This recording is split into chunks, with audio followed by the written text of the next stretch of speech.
Uno de los primeros puntos que nos piden realizar en esta actividad es hablar un poco acerca de los inicios de la filosofía del lenguaje. Pues como bien sabemos, los inicios de la filosofía del lenguaje, ella como ciencia es relativamente joven, como una rama de la filosofía, y nace con el Círculo de Viena, en el giro lingüístico, donde hay algunos autores muy importantes, como los vamos a estudiar. Hablemos de Russell, de Ludwig Wittgenstein. Luego vamos a hablar aquí dentro de esta misma actividad de Frege, de Russell, de Strawson, de Searle, de Kripke, de Putman y muchos otros grandes filósofos que han comenzado a estudiar esta nueva rama y a desarrollar esta nueva rama de la filosofía. Pero también es claro que la filosofía del lenguaje, aunque no hablando de un tratado sistemático, ya es usada desde el inicio de la filosofía, pues no se puede prescindir del lenguaje al momento de hacer filosofía, y ya los filósofos antiguos también dieron algunos apuntes de la importancia del lenguaje en la filosofía. Pues la filosofía del lenguaje es conocida como uno de los campos o una de las ramas de la filosofía que se encarga del estudio de todo lo relacionado con el lenguaje de una manera específica. Esta especificidad estudia e investiga los fenómenos inmersos en la verdad, el significado, la referencia, la traducción, el aprendizaje, la creación del lenguaje, el pensamiento, la experiencia, el uso del lenguaje, o también conocido como la pragmática, la comunicación, la interpretación. Todo esto partiendo de un sentido lingüístico. Como disciplina es una disciplina joven, ya lo he dicho. Por tanto, podemos decir que es una disciplina joven, pero que se ha desarrollado desde los primeros siglos de manera implícita y ha sido importante en todas las épocas de la filosofía. El segundo punto que vamos a desarrollar es la teoría de las descripciones de Frege, Russell, Strawson y Searle. Vamos a hablar de cada uno de ellos un poco, tratando de aclarar qué es lo que hacen referencia con la teoría de las descripciones. El primero de los filósofos a tratar es Frege. Su pensamiento lo podemos resumir en una fórmula que es: significado es igual a sentido más referencia. Para Frege, un nombre propio es entendido como un signo o un conjunto de signos que conforman una expresión lingüística. Al emitirlo se expresa un sentido y a la vez refiere una referencia o un objeto que ella misma designa. Con la preferencia de un signo expresamos su sentido y designamos su referencia, dice Frege. En la teoría del significado de este pensador alemán, entonces, la referencia, atención, permite obtener el valor de verdad de una expresión lingüística. El segundo autor de estudio va a ser Russell. Para Russell, las descripciones presentan características específicas y ello conlleva a suponer un problema en la teoría referencialista.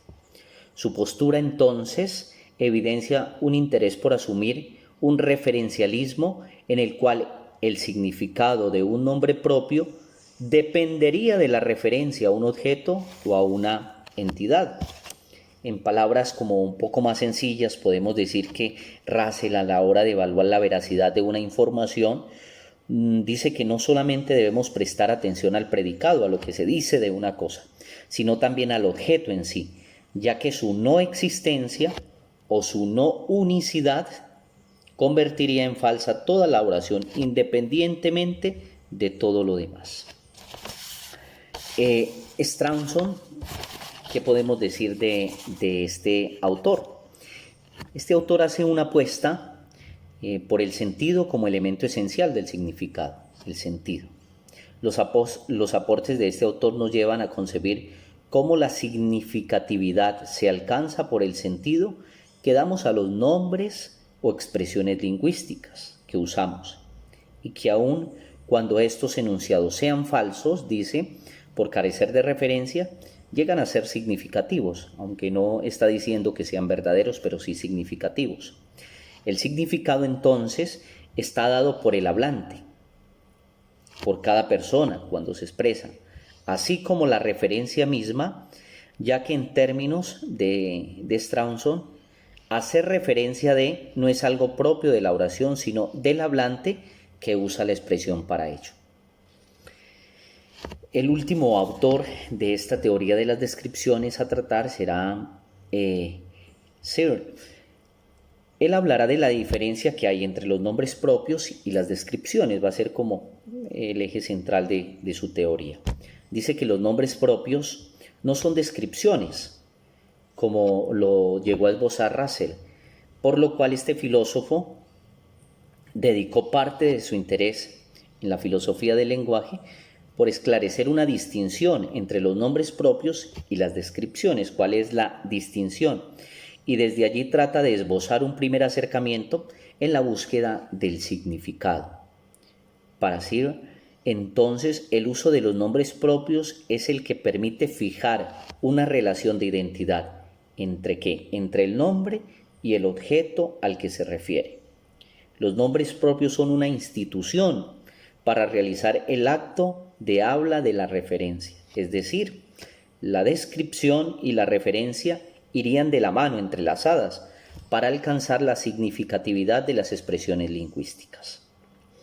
El tercer punto es la teoría de la referencia directa de Kripke y Putnam. Bueno, estos dos autores tratan uno de los problemas de la filosofía analítica del lenguaje, que son las expresiones sin referencia. Este problema lo van a tratar ellos.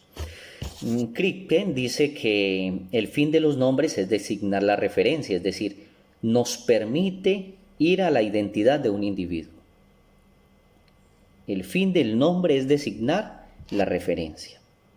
Esto nos permite decir que nos referimos a la identidad de un individuo. La referencia es decir, hablar de la identidad de un individuo. De acuerdo con su teoría de la determinación de la referencia de los nombres propios, un nombre propio es introducido por lo que él llama un bautismo inicial, en el que su referencia es fijada por ostensión o mediante descripción, y esta referencia de una cosa se sigue pasando, se sigue transmitiendo, y luego ya este objeto es nombrado así. ¿Por qué? Porque ha habido un bautismo inicial y luego esto se va transmitiendo, es decir, se crea lo que él llama una cadena causal de comunicación, que tiene como origen el bautismo inicial y vincula los usuarios de un nombre con su referencia en virtud de la pertenencia de estos hablantes a una misma comunidad lingüística. Si bien para que un hablante pase a ser un eslabón de la cadena, se requiere que, al aprender el nombre, intente usarlo con el eslabón de la cadena, es decir, teniendo el mismo significado, para que no se rompa esta cadena y este eslabón y no se pierda el bautismo inicial del objeto. Ahora bien, puesto que la referencia de un nombre propio se fija en lo que se llama el bautismo inicial, y esta referencia es en principio mantenida, se mantiene por la transmisión, como lo hemos dicho, a través de cadenas causales, no parece que la referencia de un nombre pueda estar sujeta a cambios. Después de que no se rompa la cadena, pues no va a estar sujeta a cambios. ¿Qué nos dice Putnam al respecto? De acuerdo con esta teoría, con la teoría de Putnam, un término de género natural es introducido en un bautismo inicial, como lo había dicho nuestro autor anterior, al que él alude como un evento introductorio. Para el autor anterior, para Kripke, habla de bautismo inicial. Putnam habla de evento introductorio. Este tiene un lugar normalmente, aunque no necesariamente, en presencia de objetos o entidades de género. Es por eso que los nombres de géneros naturales, como decir agua, tierra, luz, aire, etc., pueden describirse en comunidades científicas de forma diferente y, sin embargo, estos nombres designarán a sus respectivos fenómenos en todo el mundo. en todo el mundo. ¿Eso se da por qué? Porque hay un evento introductorio que le dio el significado a este fenómeno. Muy bien, ahora pasemos al cuarto punto, que es la relación entre el significado y verdad. ¿Qué relación hay entre verdad y significado? Pues nosotros decimos deberían ir entrelazados. ¿Por qué? Porque el significado de una cosa, pues lo lógico es que sea verdadero, que no engañe, que no sea falso.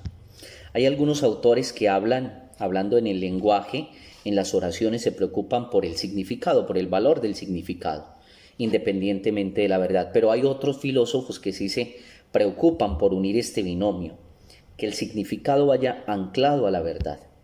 Uno de ellos es Frege, que en sus estudios de lógica abrió el camino al análisis de oraciones a partir de las condiciones de verdad de las mismas.